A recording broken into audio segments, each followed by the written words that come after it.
जय श्री राधे राधे, जय माता दी। दोस्तों, कैसे हैं आप लोग? आशा करती हूँ आप लोग बहुत ही अच्छे होंगे। आपके अपने चैनल राधे राधे में आप सबका बहुत बहुत स्वागत है।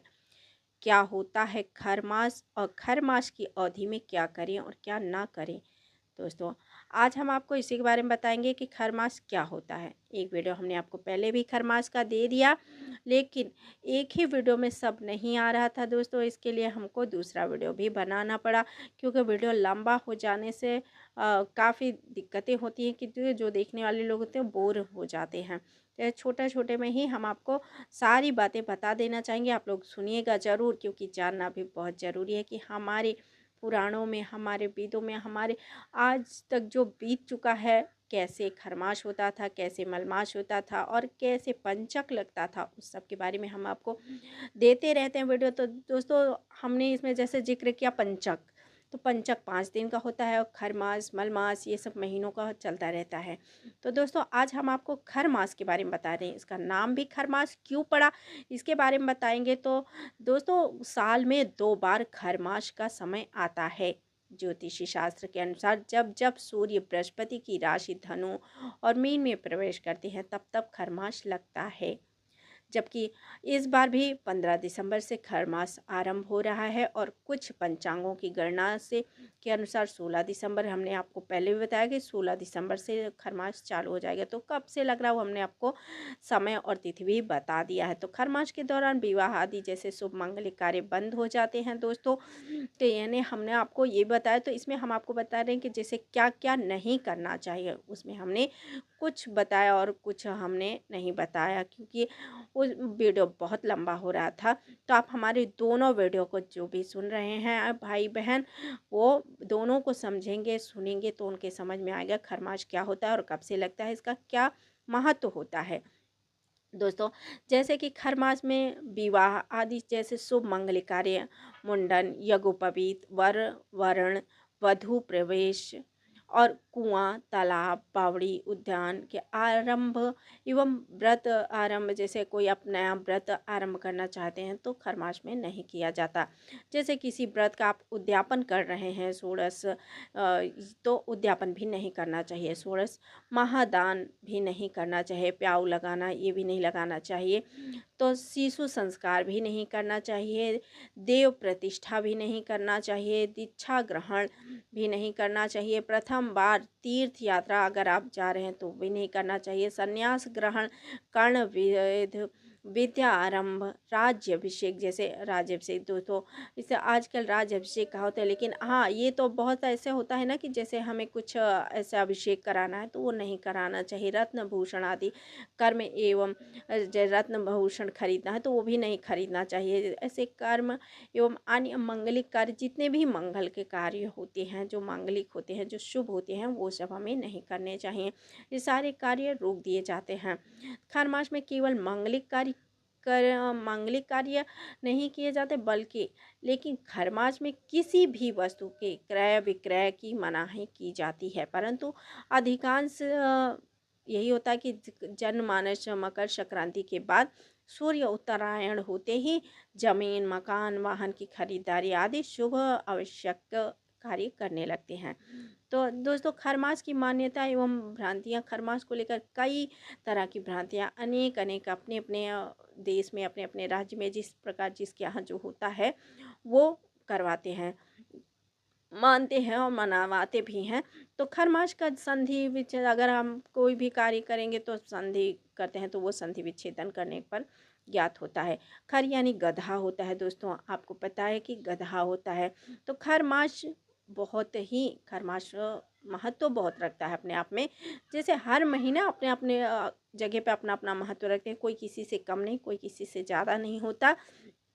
तो प्रत्येक जनमानस तक पहुंचाने के लिए यह कथा भी इसमें बहुत ही प्रचलित है, जो कि खरमास के लिए बताई जाती है दोस्तों, कि खरमास में कैसे और कहाँ कब क्या लगता है।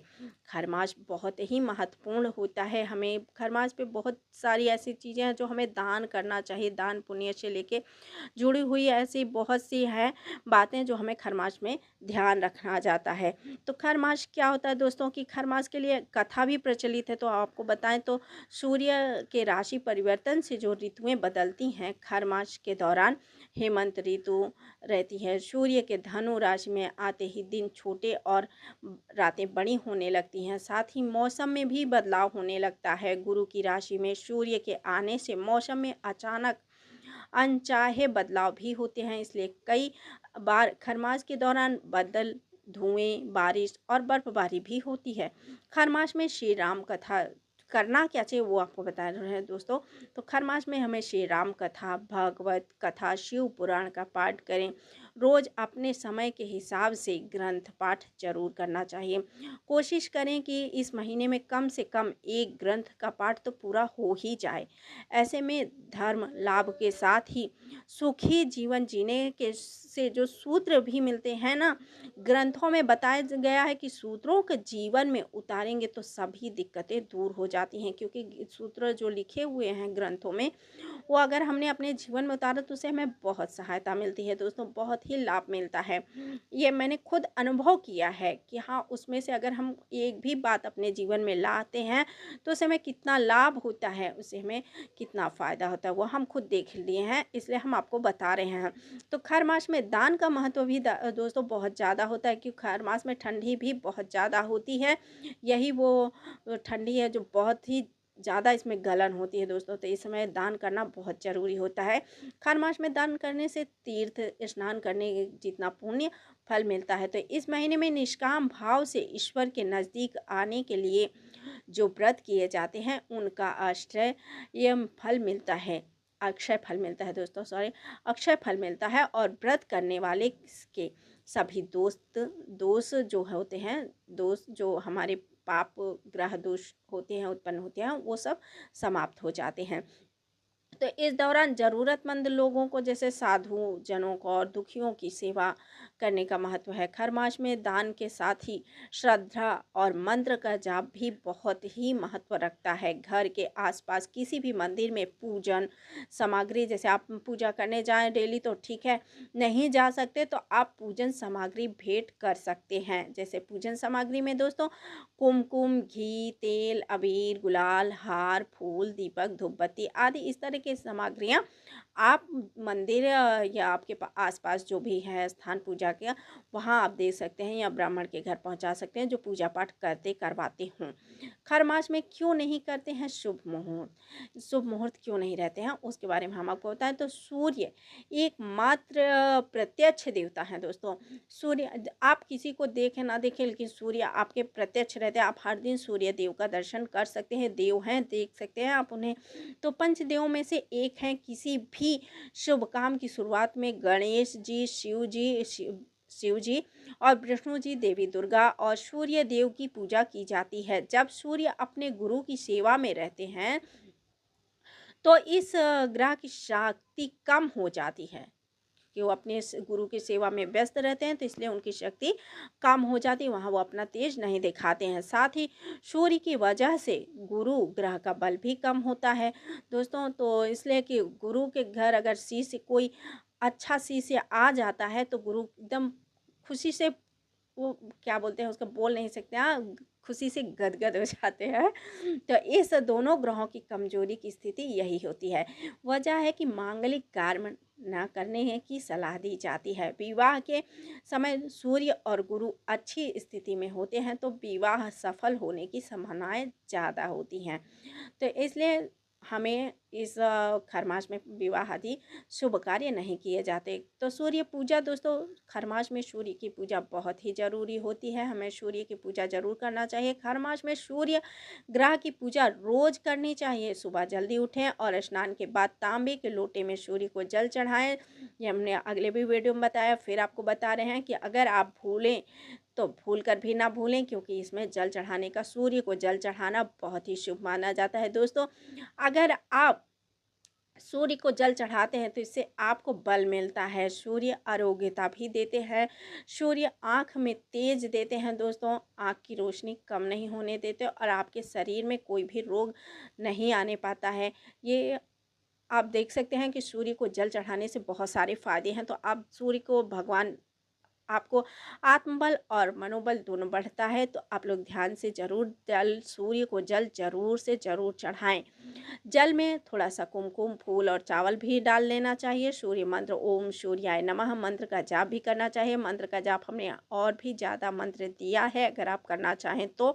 अगर आपको नहीं याद हो रहा है तो एक बहुत ही प्रभावशाली मंत्र है जो हम आपको बता रहे हैं, तो मंत्र याद कर लीजिए। ओम सूर्याय नमः, ओम सूर्य देवाय नमः, ओम ब्रह्म स्वरूपणे सूर्य देवाय नमः। दोस्तों, इस ब्रह्म स्वरूपणे सूर्या नमः का मंत्र बहुत ही लाभकारी होता है। मकर संक्रांति पर खत्म होगा खरमास। दोस्तों, पौराणिक कथा के अनुसार एक कथा हम आपको बता रहे हैं, तो आप लोग ध्यान से सुनिए। भगवान सूर्य देव 7 घोड़ों के रथ पर सवार होकर लगातार ब्रह्मांड की परिक्रमा करते हैं। सूर्य देव कहीं भी नहीं रुकते, रुकने की उनको इजाज़त ही नहीं है। लेकिन रथ में जो घोड़े जो लगातार चलते हैं वो थक जाते हैं। घोड़ों की ये हालत देखकर सूर्य देव का मन द्रवित हो जाता है और वो घोड़े को तालाब के किनारे ले गए। लेकिन तभी उन्हें एहसास हुआ कि अगर रथ रुक गया तो अनर्थ हो जाएगा। तालाब के पास 2 खर मौजूद थे। मान्यता है कि जैसे खर का मतलब आप समझते हैं, खर माने गधा होता है दोस्तों। तो खर मान्यता के मुताबिक सूर्यदेव ने घोड़ों को पानी पीने और आराम करने के लिए वहीं छोड़ दिया और खर यानी गधों को रथ में जोत लिया। गधों को सूर्यदेव का रथ खींचने में जद्दोजहद का सामना करना पड़ता है। रथ की गति हल्की हो गई और जैसे जैसे सूर्यदेव इस एक समय का चक्र पूरा किया, 1 महीने का जो मास होता है, 1 मास का चक्र उन्होंने किसी तरह पूरा किया और घोड़ों के विश्राम करने के बाद सूर्य का रथ फिर अपनी गति में लौट आया। इस तरह हर साल यह क्रम चलता रहता है, यानी कि यही वजह है कि हर साल खरमास लगता है। दोस्तों, ये हमने आपको खरमास के बारे में बताया है, क्योंकि खरमास का हमने आपको ये भी बता दिया खरमास क्यों लगता है और खरमास की महानता क्या है। दोस्तों, जब गधे लग जाते हैं तो उन्होंने कहा कि प्रभु हमें भी इसका फल तो कुछ चाहिए। तो कैसे लोग याद करते, तो गधों के नाम पे ये खरमास रखा गया कि तुम्हें हर साल लोग याद करेंगे कि सूर्य के रथ में भी गधे जुटे हुए हैं। इसलिए कभी किसी का भी अनादर नहीं करना चाहिए। सूर्य का रथ भी गधे ही खींच लेते हैं, 1 महीने कैसे भी करके उन्होंने भी खींचा है। इसलिए गधों को खर बोलते हैं संस्कृत में, तो उसे खरमास, इसलिए उन्हें आशीर्वाद दिया सूर्य देव कि आज जिस दिन से गधे उन्होंने रथ में अपने लगाए, तो उसी दिन से उन्होंने आशीर्वाद दिया था कि तुम्हें आज से लोग खरमास के नाम से जाना जाएगा। तो ये है खरमास की कहानी भी, और खरमास में क्या लाभ होते हैं वो भी हम आपको बताया। खरमास में क्या करना चाहिए, क्या नहीं करना चाहिए, इसके बारे में भी हमने आपको बताया। आशा मुझे यही है कि आप लोगों को ये जानकारी ज़रूर पसंद आएगी। अगर पसंद आए तो लाइक कीजिए, शेयर कीजिए और सब्सक्राइब कर लीजिए। जय सूर्य नारायण। ओम ब्रह्म स्वरूपणे सूर्य नारायणाय नमः।